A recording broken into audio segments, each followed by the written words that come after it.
The Jersey Swap podcast is sponsored by Apollo Home. Folks, we've warned you all year long to keep things cozy with Apollo Home. You guys might not have listened, but we still have a little bit of winter left.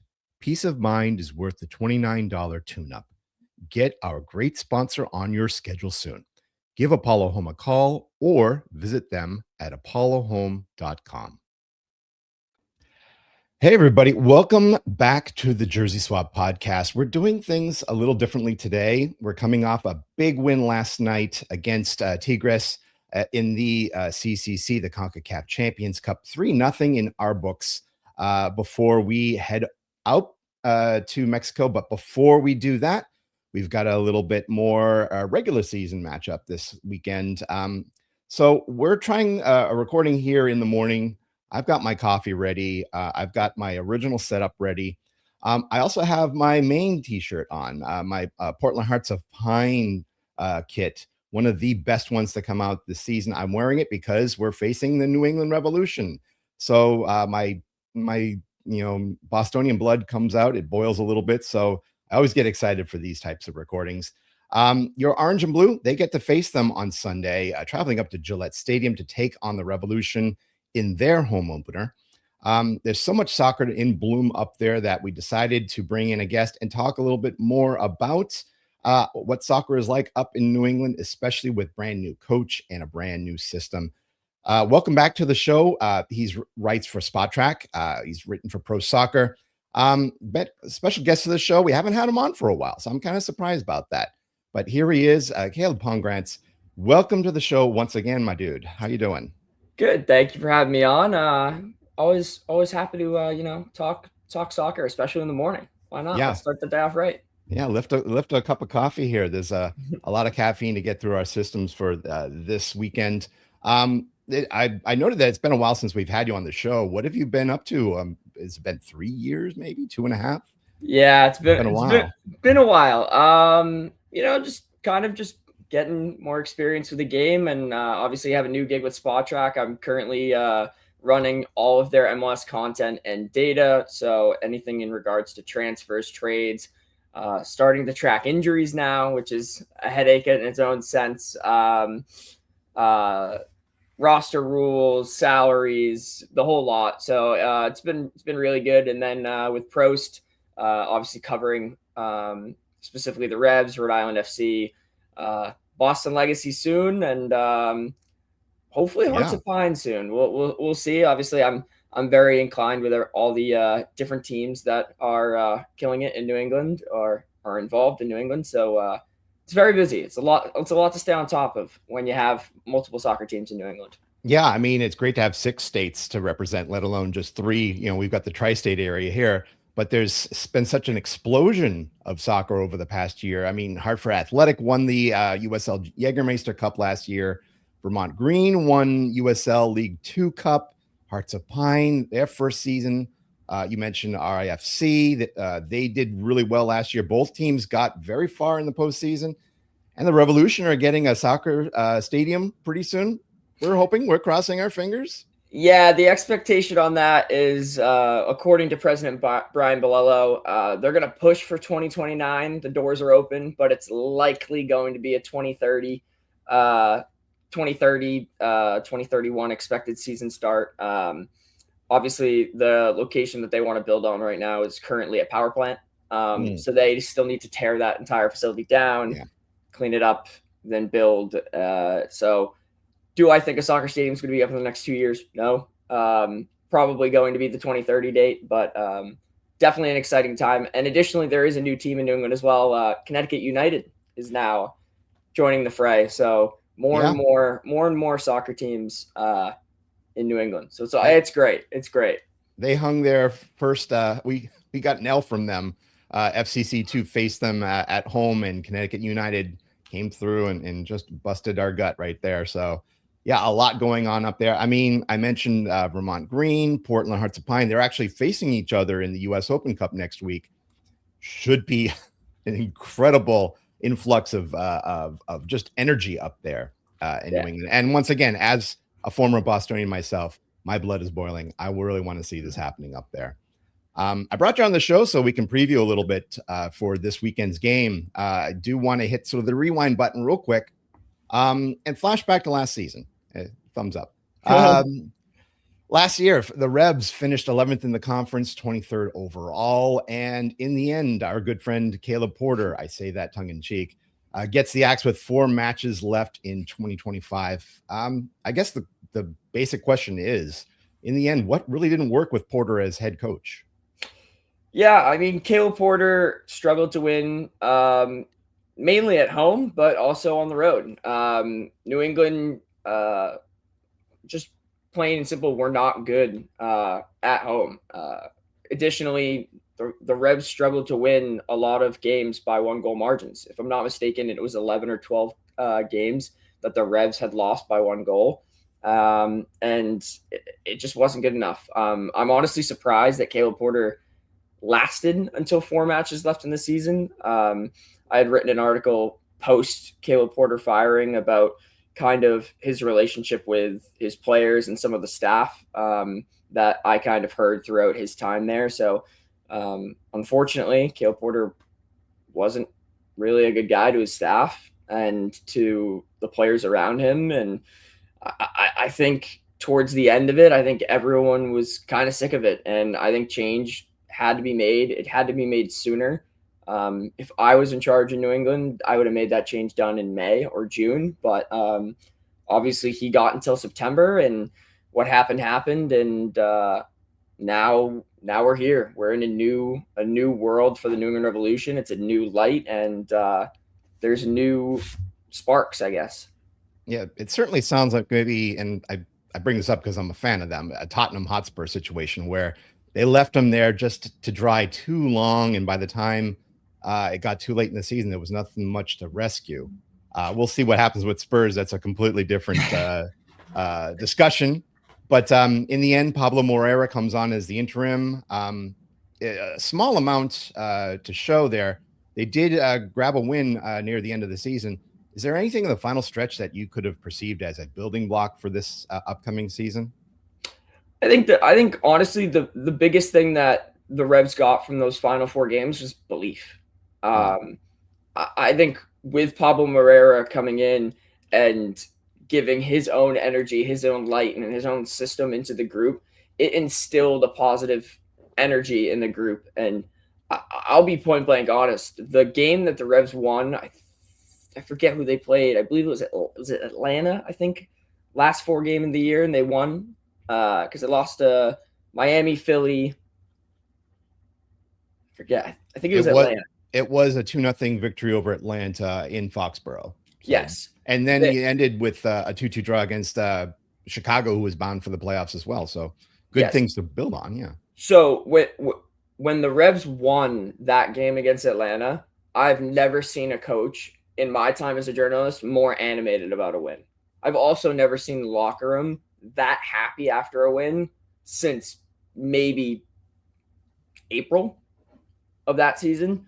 Pablo Moreira came into the press conference room like yelling, screaming, "Let's go. Like, let's go. This is great. I love it." Like it was something different. And obviously the Revs went in a different direction for their head coach this year. However, Pablo Moreira is still with the club. Currently the head coach of New England Revolution 2.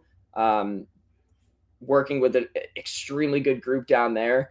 Pablo Moreira is a fantastic coach. He brings a fantastic energy, and I'm honestly really happy that the Revs kept him around, because knowing that he's now involved in the pipeline and in instilling positivity in our academy level players as well as our Revolution 2 players who are trying to make that jump, it's just a perfect environment for him. And so I'm really happy that he got a job in the end of this.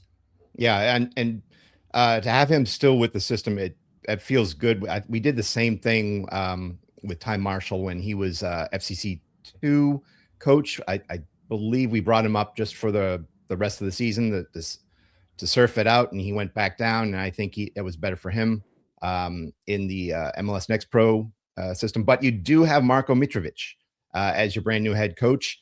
Brings sort of a lifetime of assistant coach experience and also youth coaching. He got the under 20s for the U.S. team to the quarterfinals in the under 20 World Cup last season. I guess the big question: how is he any different from Porter? I mean, how would you define his coaching style? Marko Mitrovic is completely different from Caleb Porter, and I really, really, really, really enjoy his style. It's something that I honestly haven't really seen really a lot of looking at it firsthand. But his style is very, very attacking based. Obviously, he came from the U.S. Soccer Federation. He worked with their U17s, their U20s, and their U23s. Won, I believe, the U15 World Cup with Serbia. But he has this vibe, this energy that I really haven't seen before. And I remember from his press conference his introductory press conference, I'm sorry, he really, really spoke about how he wants the club to be aligned, specifically with the academy, the development program, how he wants the team to attack. And this quote, it stuck with me a lot. He really said the need of his fighting inside spirit of the locker room. He's like, for me, it's non-negotiable. This team will attack. We will attack with the ball. We will attack without the ball, and we'll be very aggressive in that attack. And from seeing the team work in the very limited capacity throughout preseason, as well as up to now, you could definitely tell his system is working. Yes, New England hasn't gotten the results to start this year. However, his attacking minded prowess of what he's demanding from this group, when they're on their day, they look great. They look unbelievable. So kind of seeing how that development side that he's keen with and how it's working with not only our younger players, our academy system up to the Revs 2, up to the Revs first team, and that relationship, that build, and seeing everything progress level to level, it's such a very, very positive thing to see. Yeah, I'm hoping we can see something like that. I think it's hit or miss sometimes when you have that pipeline open to the academy. Some people could think it's a detriment that if you get too young, you end up losing a lot to experience on the other side of the ball. But at the same time, if you don't open that pipeline up, you're not going to have that opportunity to give people chances to have them grow and give them the time that they need. It's going to be interesting to see what percentage of youth Mitrovic opens up. Go ahead. Sorry to cut you off. I was just saying it is good that New England has a little bit of experience of opening the pipeline, just a tad. I mean, you've seen it a little bit with Noel Buck when he was here, as well as Peyton Miller getting chances as young players. But I agree with you. It will be interesting to see, specifically as the season progresses, how much spots open up now with the amount of youth. Yeah, I think FCC has the same situation where I think they brought in a lot of experience from overseas, a lot of experience from other stages of MLS, and they've got that proof there. And I think a lot of the youth is waiting to see where they fit in on this team. Let's go over some of the additions that Mitrovic has brought in. When I talk about youth, he's brought in a lot of young players from different areas of both MLS and overseas. Griffin Yao, midfielder who used to play for DC United, I believe. Correct. He's come over from Westerlo. Ethan Kohler from Werder Bremen. And then Brooklyn Reigns. I like this one. Picking him up from Houston. I think it's an underrated purchase that they made. Most of these major additions are younger than in past years. Any comments on how well they will fit into his system? Yeah, currently Griffin Yao obviously signed for a reported $500,000 fee. GC United had a future sell-on clause in that deal. I think they retained 30% when they traded him or sold him to Westerlo. So Westerlo really only got like $225,000 out of this deal, estimated. DC got a similar figure. And I believe Vancouver got, I think, $25,000 or $50,000 as well for having priority rights, as you love MLS. So money went a little bit everywhere. Griffin Yao, very good player, very talented. can play left wing, can play right wing, can play the 10, could also be a reserve striker. He's been starting every game so far this season, specifically at left wing.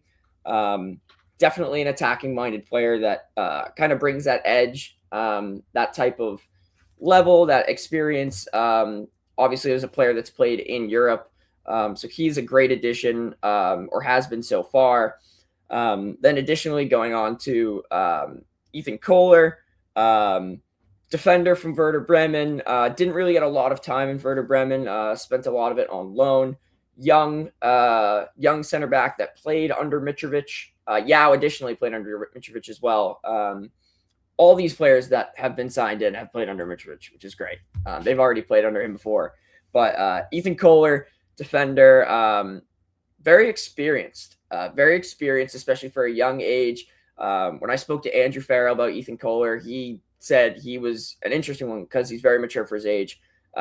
He said that going overseas and kind of going through that entire process, he's a really good player.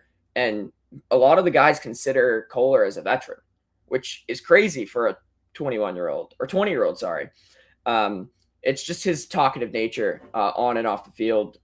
And he's a player that can play multiple roles. He played right back throughout most of preseason, but it is a center back and also can slide in at CDM as well. So having that versatility to play in multiple positions at 20, having that European experience, and now being obviously back home in the United States, definitely has that intensity and that prowess. And then Brooklyn Raines getting him from Houston Dynamo for $1.8 million. I'll be honest, a lot of Revs fans were against this move at first, mainly because of the high price tag, and obviously the state of that Houston Dynamo team. However, Brooklyn Raines was probably the best player on that very bad Houston Dynamo team. So to quote Tom Boguer in MLS, good players cost money. So $1.8 million for Brooklyn Raines is a steal. He's a very talented center midfielder. He started every game. Mitrovic, as well as Raines, kind of confirmed that they had spoken before Mitrovic had gotten the Revs job, and he essentially said, "If I get the Revs job, I'm coming after you." So kind of interesting to hear that. But Brooklyn Raines, definitely a very good addition, very good player. Has been very impactful as he's started every single game, and obviously has that relationship with Mitrovic. And then additionally, the Revs have promoted from within.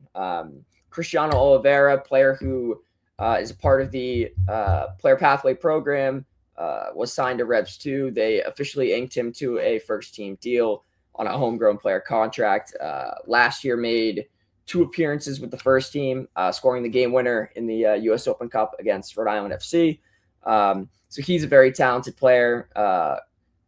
For the Revs first team, when he played center attacking mid, center mid. However, with the Revolution 2 right now, where he's been playing in both of their games this year, he is slotted in at right wing. He played winger as an academy player, and seeing him flourish back in that role, he's done an extremely good job, and obviously he has that versatility. So those are the official ones on the day. And then I was about to say, you have like an unofficial one in the pipeline.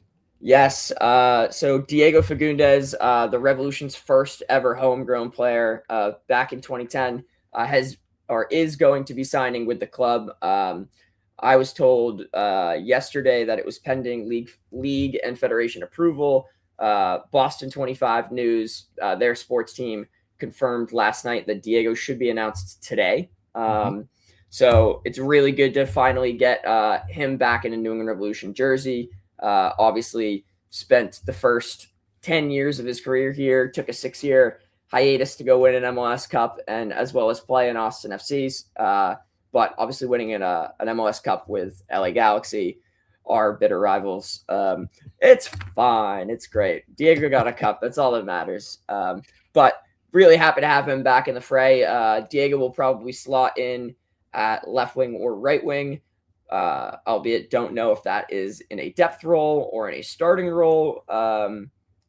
He would be competing mainly for minutes against Griffin Yao and U22 winger Luca Langoni. But additionally, with how the Rev system is going, Langoni hasn't even playing. But I believe we'll get into that a little bit down the line when we talk about the formation and the lineups. But very exciting to have all these players here and obviously growing in this group. The Jersey Swap podcast is also sponsored by Beyond Exercise. Beyond Exercise is a Cincinnati physical therapy and fitness business that helps people of all ages stay active and fit. They also work with local MLS and MLS Next athletes, and they're the official physical therapy provider of the Manu Ledesma Academy UPSL team. See how they can elevate your health and fitness at gobeyondexercise.com. Yeah, let's definitely bring up the starting 11. Showing it here on the video for everybody that's listening. Basically, Matt Turner out in the back. He's got a 4-2-3-1 setup. James Sands, Eli Feingold on the edges, Fofana and Ceballos in the middle, Brooklyn Rains and Matt Polster in that sort of midfield setup. Carlos Gil, again, your number 10. Where he excels, the team excels. Griffin Yao on the left, Luca Langoni on the right, and help me out with his name, Dov Terjman. Is that? So it's Dor Terjman, but yes. Dor Terjman. Yes. Up top, but that could also be exchanged for Leo Campana. Yep. Is this how you basically will see the setup? Can you imagine any changes ahead of this game against Cincinnati? Sure, yeah. So I'll mention as well, obviously it looks like a 4-2-3-1. However, in how Marko Mitrovic plays, the wingers are more advanced. So it kind of really looks more like a 4-3-3. So it's more of a natural 4-3-3 rather than a 4-2-3-1. I will say, of the changes that are potential to be made from this group that we're looking at right now, Will Sands could be replaced by Peyton Miller. Peyton Miller's been dealing with an injury. He has not appeared yet this season. So Peyton Miller could slide in at left back. And then additionally, Leo Campana missed New England's last game. Obviously, he had time to recover as well as Peyton. And in the first game of the season, Dor Terjman, our striker, played and started at right wing over Luca Langoni, and Leo Campana started at the 9. So those are really your 2 to 3 changes or quote unquote rotations that could be made. And the only other one that I would even consider is Matt Polster being replaced by Alhassan Yusuf in the midfield. That back line of Fofana, Ceballos, and Feingold, that is our 3 best defenders. Bear, Peyton Miller, Rains was obviously brought here to play. Yao, another young addition that just got brought in, is playing. And obviously Carlos Gil is very much still the operator of this team. With Marko Mitrovic coming in, there haven't been a ton of changes to Carlos's style. Even when he signed, Mitrovic noted that, again, his system is very, very, very based around Carlos Gil. He really, really, really wanted to build around Carlos and experiment with him, and said that this was his objective, and he wanted to obviously make do with obviously what New England had and make minimalistic changes to an already very good roster. Yeah, this is a good roster on paper, and definitely some openings to improve if there was ever a change that needed to bring in a third DP. I bring that up because you have Carlos Gil as one of them, and then Matt Turner was brought in last season as your second DP. Definitely a great announcement to make with Turner coming back, and now you can bring up Diego Fernandez coming back. You're sort of bringing some of the old school there, but also, he had been brought to Europe and then silenced by being on the bench, playing for teams that really didn't have too much support. Is this sort of a good purchase to bring him on as a DP? Kind of to speak on the Turner situation. Obviously, he was sold over to Olympic Lyonnais from Crystal Palace, and I forget who made the report off the top of my head, but with Turner going to Lyon, they would have been hit with financial issues. Right, so Turner essentially, by leaving Lyon on loan, saved Lyon. They were going to get hit with crazy sanctions. So obviously Turner did right by helping them. And again, with Turner in this system, I believe New England is currently in that 2DP 4U22 model with Turner as a DP, strictly for GAM purposes. He is a DP that can be bought down. He's literally just occupying that slot because he can. A lot of indications point to this Revolution team adding a DP in the summer. Obviously, no notion of who that player is or what position they play, but a lot of the indications point to the Revs adding in the summer transfer window. And obviously, to comment as well on Turner, he is on loan.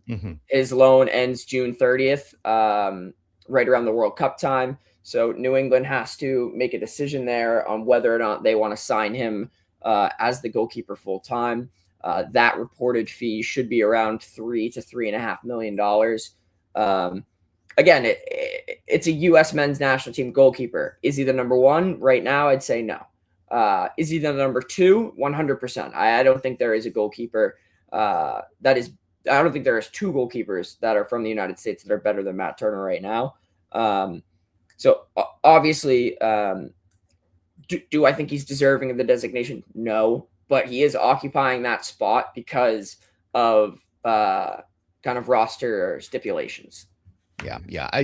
I think it's going to be interesting with the roster being announced soon for the U.S. team. I do expect the likes of Matt Freese and Matt Turner to occupy two of those spots. It'd be interesting if they bring up Roman Celentano, the FCC goalkeeper, who had an excellent game last night, 150th match for the team. So he's got a lot of that MLS experience. We'll see if it finally gets him some sort of role or even a little bit of time playing for the U.S. team. Let's fast forward to this weekend's game and maybe a little bit further. Maybe looking at this team in general, this New England Revolution team under Mitrovic, what can you expect the ground and ceiling to be? I mean, what are your expectations for 2026?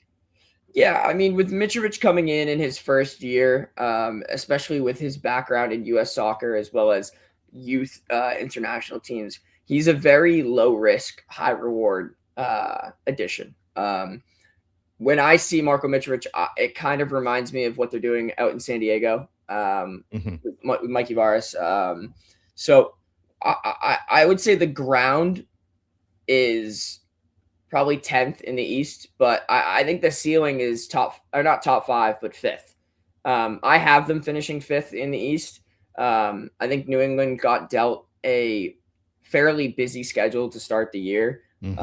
So with New England being 0-2, there's a couple of things you need to take into account. One, you're playing Nashville, who are expected to be one of the top four teams, not only in the East, but probably in the league. Yeah.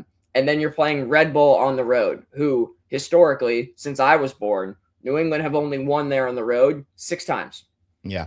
So kind of hard matchups to start the year. I think it was 4 times in the last 20 years they've won on the road at Red Bull. So take that into account. But I guess with Mitrovic, the expectation is this team sneaks into the playoffs. I think I believe they're a playoff team. On paper, they're a playoff team. We didn't really lose much from last year. Honestly, Ignatius Ganago left because he was on loan and the Revs didn't want to sign him as a DP. You lost Brandon Bai, who was kind of pushed to a depth role anyways because Eli Feingold was brought in. And then Tomas Shanklai was sent away for pennies on the dollar because they didn't want him as a DP anymore. And they wanted to give Marko more ability to tweak this roster. So I think, again, this is a playoff team. I think Marko's ceiling is a playoff team. I expect them to make the playoffs, whether that's the play-in or the first round. I would be shocked if New England goes a little further than that, being a little realistic. But I do think this is a playoff team. Okay, well, let's look strictly at Sunday then. Who on the Revs side do you expect to be sort of an X factor facing off against an FC Cincinnati team that honestly walks in maybe a little humiliated by the 2-1-0 losses to start MLS play, but also coming off of a big 3-0 victory at home against Tigres? Yeah, I think definitely the X factors are probably going to be the same for majority of the season, and it all is going to be dependent upon their health. Obviously, Carlos Gil, I think still, even at his age, I think he's 31, I think, or 32. Carlos Gil is still in my opinion, a top 5 center attacking mid in this league. He might be even top 3. I would put Messi as well as probably Evander up there as natural 10s. So I think Carlos is going to be a big X factor, as he usually is. Additionally, if Leo Campana plays, obviously he struggled to start the year. He in preseason though had 6 goals in 6 games, so he was on fire in preseason. Just dealt with a light knock before the Red Bull game, and then Dor Turgeman, the Israeli striker that the Revs brought in last year. He ended the final 4 games of last year with 4 goals and 2 assists in 210 minutes of play. Obviously, in this season, he hasn't gotten on the score sheet yet, but he's a type of player that once he gets one, those floodgates should and are going to open. So I think those 3 are going to be kind of natural, the 3 X factors, and I think they'll make the biggest impact and they'll have the biggest breakouts this year. Again, it's all dependent upon how well this team starts. The big concern for New England right now across the board is in both of our matches so far this season, it's taken them 30 minutes to get their first shot on target. So when you take that into account, like, again, quoting Mitrovic, my team's going to attack. They're going to attack with the ball and without the ball. We're seeing the attack. We're just not seeing the final third of that attack. So I think the biggest X factor, honestly, between Carlos, Dor, and Leo is, 1, how much of an impact can they make? And 2, can they get shots on target, and can they do it early? Yeah, I think target shots early. I think both of our teams sort of have that issue. If you take a look at the 3 games that FC Cincinnati have played in MLS, first game, it took them a while to score. They finally opened up the floodgates late in that match. And then, of course, the next 2, they did not score at all. So last season, they got used to being that team that would score early and then hang on until the end of the season, end of the 90 minutes.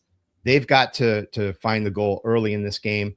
I'm hoping that Kevin Denke scoring, getting a lot of confidence against a talented Tigres team on Thursday, gives him that confidence to come in and give you a goal in the first 30 minutes. If I won't say the game is over if FCC scores within the first 30, but I think it gives them some confidence to bring on a victory cigar like Tom Barlow, gets a little bit more possession in the middle.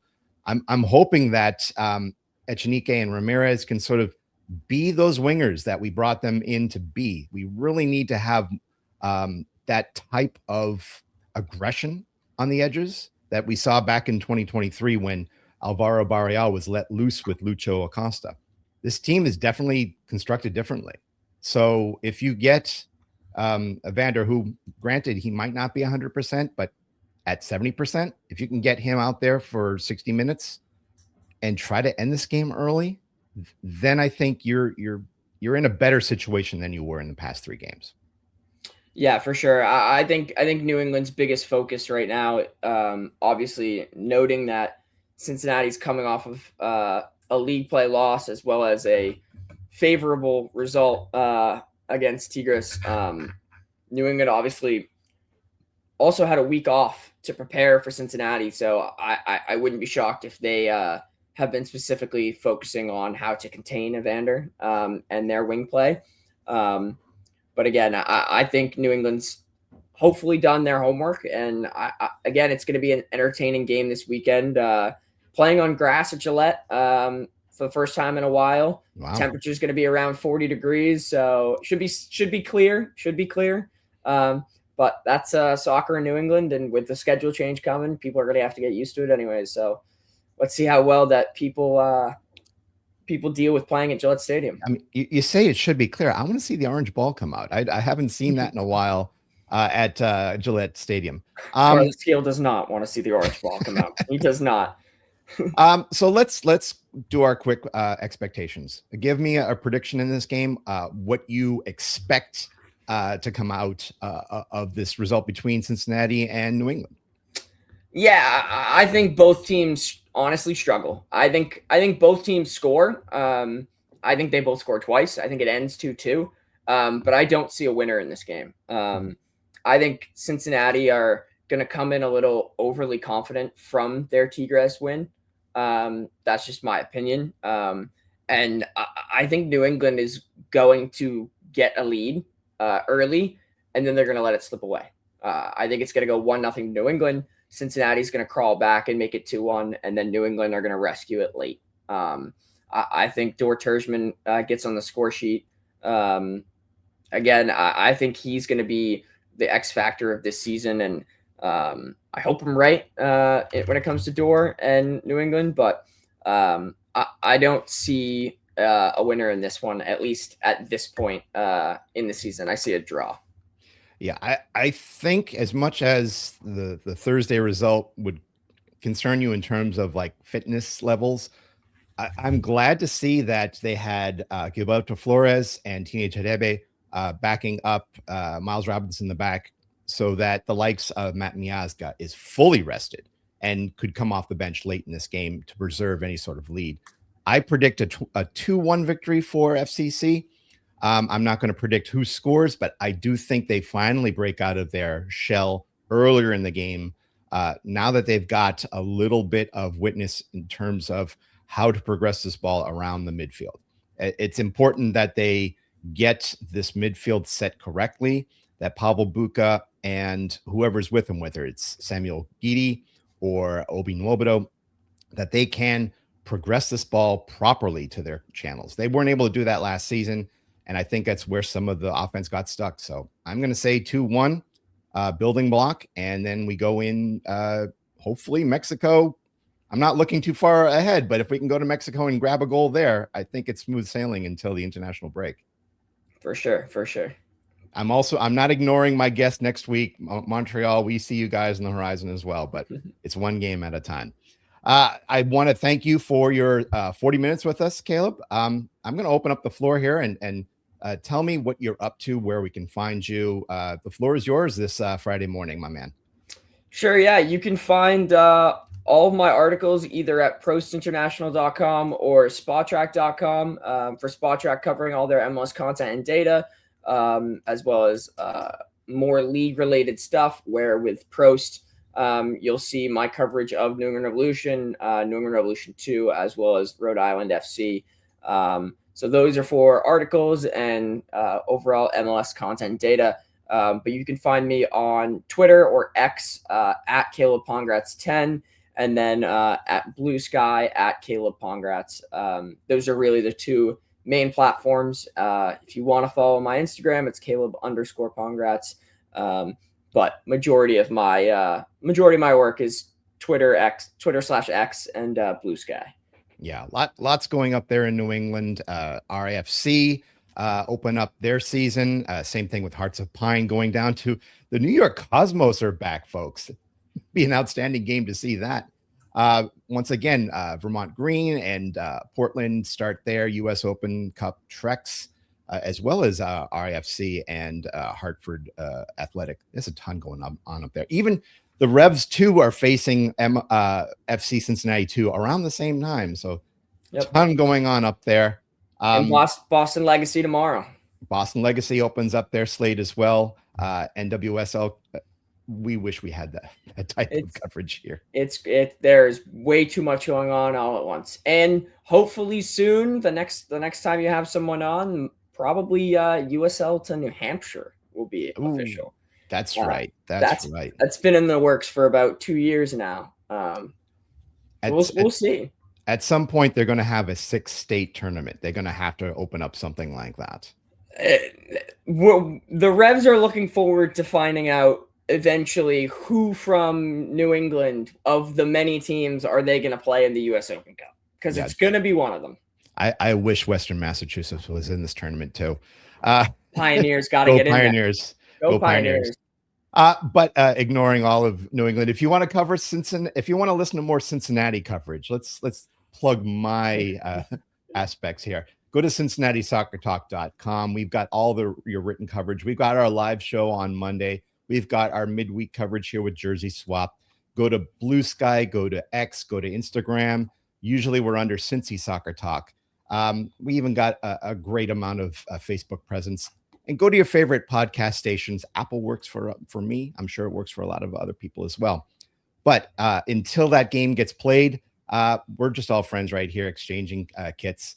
On behalf of myself, on behalf of Caleb, on behalf of everybody at CST, thank you for your time. Let's play a nice, clean 90 minutes. Keep your kit clean. Thank you very much, Caleb. Thank you.